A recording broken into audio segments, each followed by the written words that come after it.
Proverbs 1. What I wanted to go over tonight was a background on the Proverbs. I was going to go over the first 6 verses with you all, because the first 6 verses put in order a purpose and objectives of why the Proverbs exist. And I wanted to go over the background of them so that we can understand why we should care. So in Proverbs Chapter 1, we'll start with a background on the Proverbs. In verse 1, it says, the Proverbs of Solomon, the son of David, king of Israel. So first of all, what is a proverb? A proverb is, in the noun form in the Hebrew, is proverb. But in the verb form, very interestingly, it is the word to rule or to reign. So literally, a proverb is a wise saying meant to rule or to reign in one's life. It's the Hebrew word mashal. The book of Proverbs is divided into 2 parts, really. The first 10 chapters are divided into what are called didactic narratives. And those are stories or illustrations that are meant to have a point or several points. And there are proverbs within those first 10 chapters, but they are didactic narratives. Something like the book of Esther, the book of Job, would be examples of didactic narratives. It's a story that leaves you with a point at the end. So that's the first 10 chapters. The Proverbs of Solomon. So I think we're all pretty familiar with who Solomon is. But if for no other reason, let's get a refreshment course. Go to 1 Kings chapter 3.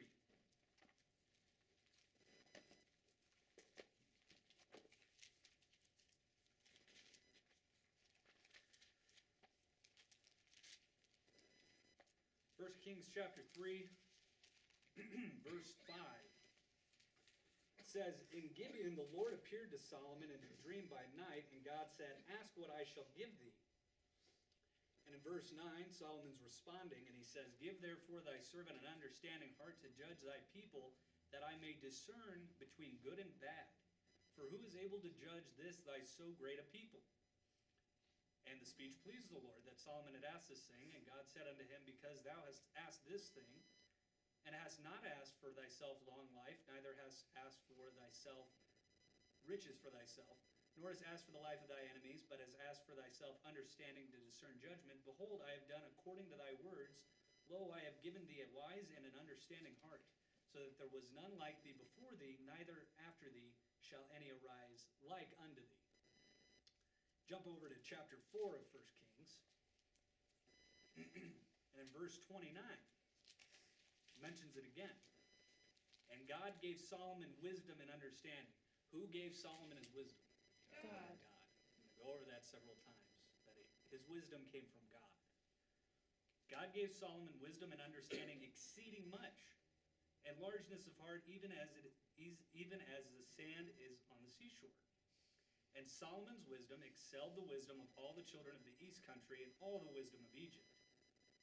For he was wiser than all men, than Ethan the Ezrahite and Heman. He was wiser than Heman. I'm glad you guys got that. And Shakal and Darda, the sons of Mahal, and his fame was in all nations round about. And he spake 3,000 proverbs, and his songs were 1,005. There's only 900 some odd verses in the book of Proverbs, but it says here that he spoke 3,000. In verse 34, it says, and there came of all people to hear the wisdom of Solomon. Now, Solomon again got his wisdom from God. From all the kings of the earth which had heard of his wisdom. Let's take another look at verse 30 again. It says, and Solomon's wisdom excelled the wisdom of all the children of the east country and all the wisdom of Egypt. I want to point this out for no other reason than if it ever comes up to you guys. There have been some that have said that a lot of the Proverbs were plagiarized, for lack of a better word, that Solomon didn't really come up with these Proverbs, that they've been around and they predate Solomon by hundreds and hundreds of years. And that is not really God's word. Don't believe that. For those of us who are interested in the integrity of the word, it's good to understand where those accusations are coming from. There in Egypt was a man that who was named a Minimope, who wrote a text called the Wisdom of a Minimope. And Proverbs 22 to 23 actually very, very closely resembles the wisdom of the minimum. Quite a bit. But if you think about that, it says right here in verse 30 that his wisdom excelled all the wisdom of Egypt. And Minimop was an Egyptian. He lived in about the 13th century BC. Now, if these predated Solomon, I still have no problem with that, because who was in Egypt around that time? Joseph, children of Israel. And you'll see a lot in the word that words were spoken by prophets. God's word was spoken. It was written in the stars. So if somehow this Amenemop guy had gotten his hands on some Proverbs, they had to have come from God at some point. I don't care who wrote it down. It came from God. It's God-breathed word. Okay? Go to Proverbs chapter 31.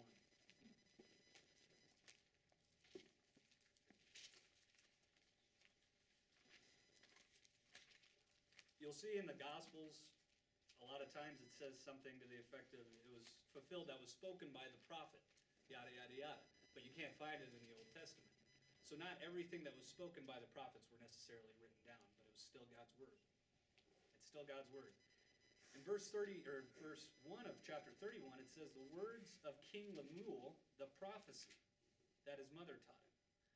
If you look for this guy, Lemuel, in the Old Testament, you will not find him again. Some have said that this is another name for Solomon. But it says it was a prophecy that his mother taught him. So it's still God's word. No matter who wrote it down, it's still God's word. The word Lemuel just means belonging to God. So the king belonging to God. Back in chapter 30 in verse 1, it says the words of Agar, the son of Jacob. Two other guys you're not going to find. Also have been said to be Solomon and David.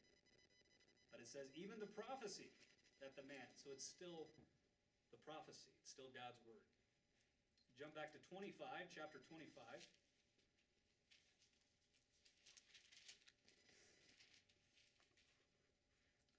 Verse 1, these are also the Proverbs of Solomon, which the men of Hezekiah, king of Judah, copied out. So Solomon didn't necessarily write these down in the book of Proverbs. Where did he get his wisdom? From God. So it's still God's word. No matter who wrote it down, holy men of God spoke as they were moved by the Holy Spirit. So let's jump back to Proverbs 1. We'll go over these first 6 verses. Now you can probably keep your finger in Proverbs 1 from here on out because we'll be coming back most of the time. But the reason I wanted to go over these 6 verses, like I said before, it sets in order the objectives and the purpose of why the Proverbs exist. And I don't know if I'm the only one, but a lot of times when I used to read this section, it would come across something to the effect of, for the smart man to get smartness, and the smart guy to be smarty smart, smarty pants. Like he was just being redundant with synonyms and whatnot. But really, we know that God has a reason for what he says, where he says it, why he says it, to whom he says it, when he says it. So there is a lot of significance in each of these words. This is how it starts off the book of Proverbs. So we went over verse 1, the Proverbs of Solomon, the son of David, king of Israel. We understand what a proverb is now. We understand who Solomon was now. We understand it's God-breathed word. In verse 2, the first half of verse 2, we're going to see the main purpose for the Proverbs. It says to know wisdom and instruction. To know wisdom. There are 6 words in the book of Proverbs that are translated wisdom. As we understand wisdom, knowledge applied, that is what this word wisdom means. Some of them have a different kind of sense to them, but this one is more of that knowledge applied as we understand it. And instruction. Instruction or correct conduct. If you go to Proverbs chapter 3, in verse 11, it says, my son, despise not the chastening of the Lord, neither be weary of his correction. For whom the Lord loveth, he correcteth, even as a father the son in whom he delighteth. The word that we see in this verse, in verse 11, for chastening, is the same word for instruction back in Proverbs 1. Now, a lot of these words that we'll go over have a positive and a negative connotation throughout other sections of Scripture. That's the way a lot of Hebrew words are. But you look at the context and you understand more about the word, whether it's a positive or negative. So it's not God beating you with a belt kind of chastisement. It's instruction. It's correct conduct. It's moral discipline. So to know wisdom and moral discipline, corresponding moral discipline. To perceive the words of understanding.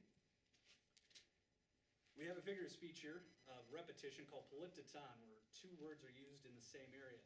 Perceive and understanding are the same word. So it's literally to understand the words of understanding, to draw attention to that understanding.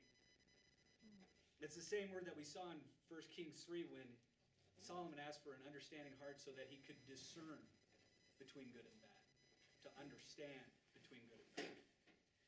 And the word for words is not the typical word for word in the Hebrew. You jump to Psalm 19. It's a particularly interesting psalm, especially this time of year when we talk about the birth of Jesus Christ and the Word of God being written in the stars. Psalm 19. It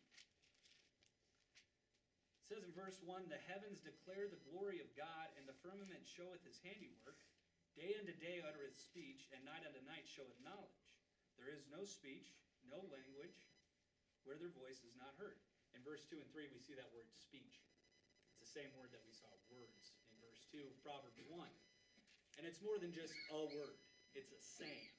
In fact, in the Greek Septuagint, the words are translated strophos logon, which literally in Greek literature was it was used to describe how the stars rotated across the sky. So it's more than just a word. It's a series of words. Very interesting. Back in Proverbs 1. To understand the sayings of understanding. In verse 3, to receive the instruction, and that's our word for moral discipline, of wisdom. So this is another occurrence of one of those 6 words of wisdom. This one could be understood more as prudence or good sense. We wouldn't use the word common sense because we all know that common sense isn't so common. Dr. Merwell and Uncle Harry used to use the term horse sense because you could leave your horse out in the field and it still had enough sense to go into the barn at night. Horse sense. If you go to Psalm 119, we'll start in verse 97 of Psalm 119. To understand what this word wisdom or prudence, good sense means, in 119, it says, "Oh, how I love thy law! It is my meditation all the day. Thou, through thy commandments, hast made me wiser than my enemies, for they are ever with me. I have more understanding than all my teachers, for thy testimonies are my meditation." The word for understanding in verse 99 is the same word we have in Proverbs chapter 1.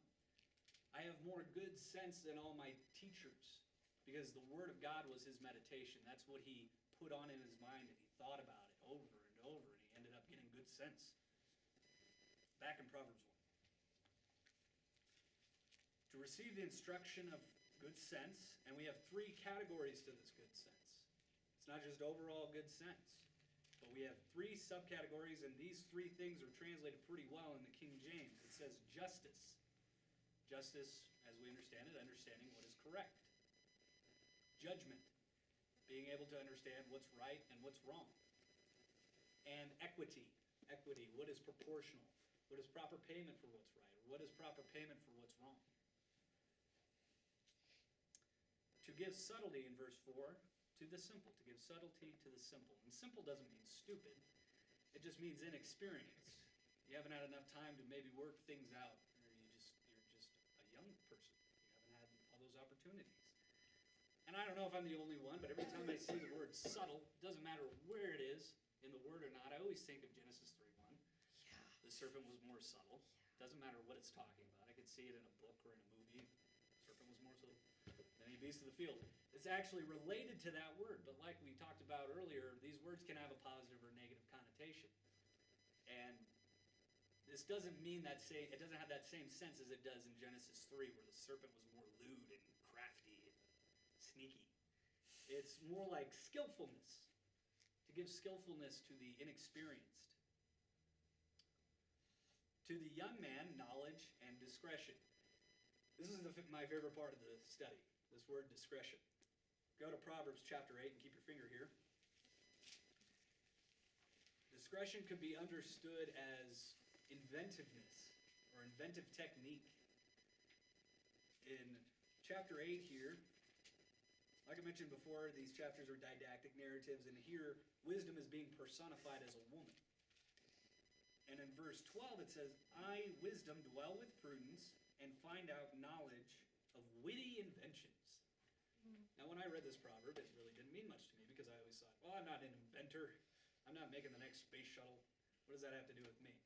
But it's inventive technique in all aspects of life, in your business, in your job, in the ministry, in your relationships with friends, anybody. It is the proper way to figure out how to do something correctly and how to execute it properly. And it says, and find out knowledge of witty inventions. And you'll see throughout the book of Proverbs and throughout the Word of God that the beginning of knowledge is the fear of God. Fear of God is the beginning of knowledge. So when we reverence God, when we respect God, when we go to God, we get this creativity. I don't like to use the term because only God creates things. But it's that sense, that inventive technique. Go back to Proverbs 1. In verse 5, it says, a wise man will hear and will increase learning. So it's not necessarily just for the young person. A wise man will hear, even the most wisest of people will hear, and will increase in learning. And a man of understanding shall attain unto wise counsels.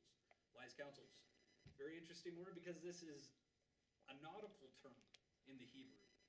It is used for the name of the ropes that sailors would control masts with to direct where they were going, where their ship was going. So literally it's proper guidance, proper direction. And some translators have coupled verse 5 in with the beginning of verse 6. So it would say, a man of understanding shall attain unto wise counsels to understand a proverb. A man of understanding shall attain unto proper direction to understand a proverb and the interpretation.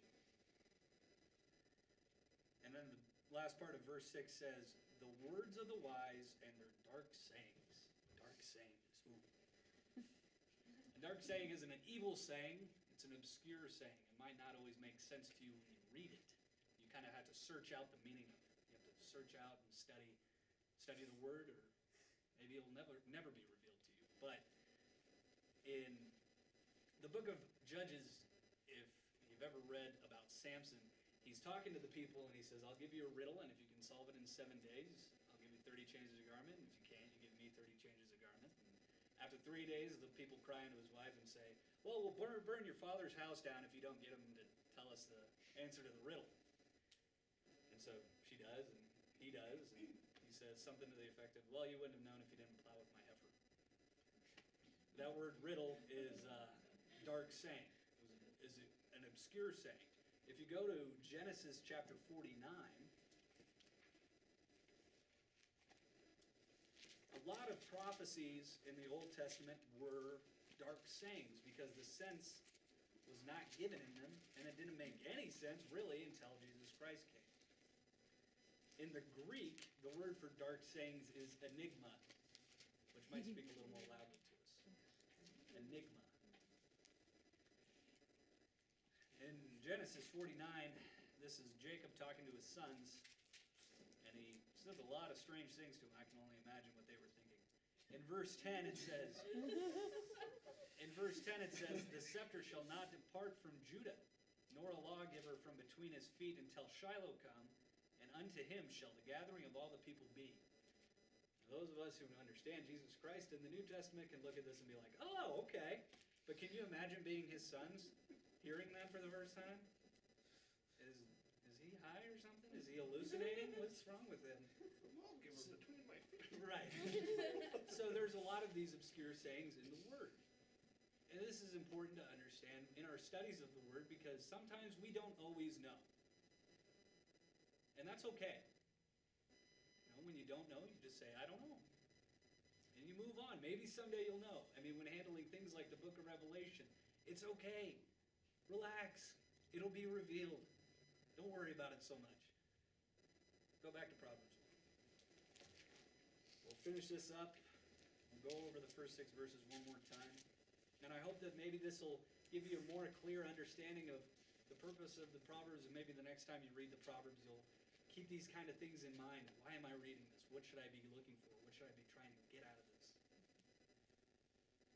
Verse 1, the Proverbs of Solomon, the son of David, king of Israel, to know wisdom and the corresponding moral discipline, to understand the sayings of understanding, to receive the moral discipline of good sense, justice and judgment and equity, to give skillfulness to the unskilled, to the inexperienced, to the young man knowledge and inventive technique. A wise will hear and will increase learning. And a man of understanding shall attain unto the proper guidance to understand a proverb and the interpretation, the words of the wise and their dark sayings. So hopefully that'll give you a new light on the book of Proverbs from now on. So I'll close this up with a word of prayer, and then we'll fellowship with each other for a couple more minutes. Is that okay? Heavenly Father, thank you for your word. Thank you for the wisdom that you've given to us, for your revealed word. And Father, thank you for just full hearts to go out and speak your word. Thank you for the word of God moving mightily in this area and throughout all the country and all the world. Thank you for working with us to accomplish that. Thank you for your love for us, for your hedge of protection around us during this holiday season, for all the people in this room and for your children around the world. Thank you so much, Father. In the name of Jesus Christ, amen. And Merry Christmas.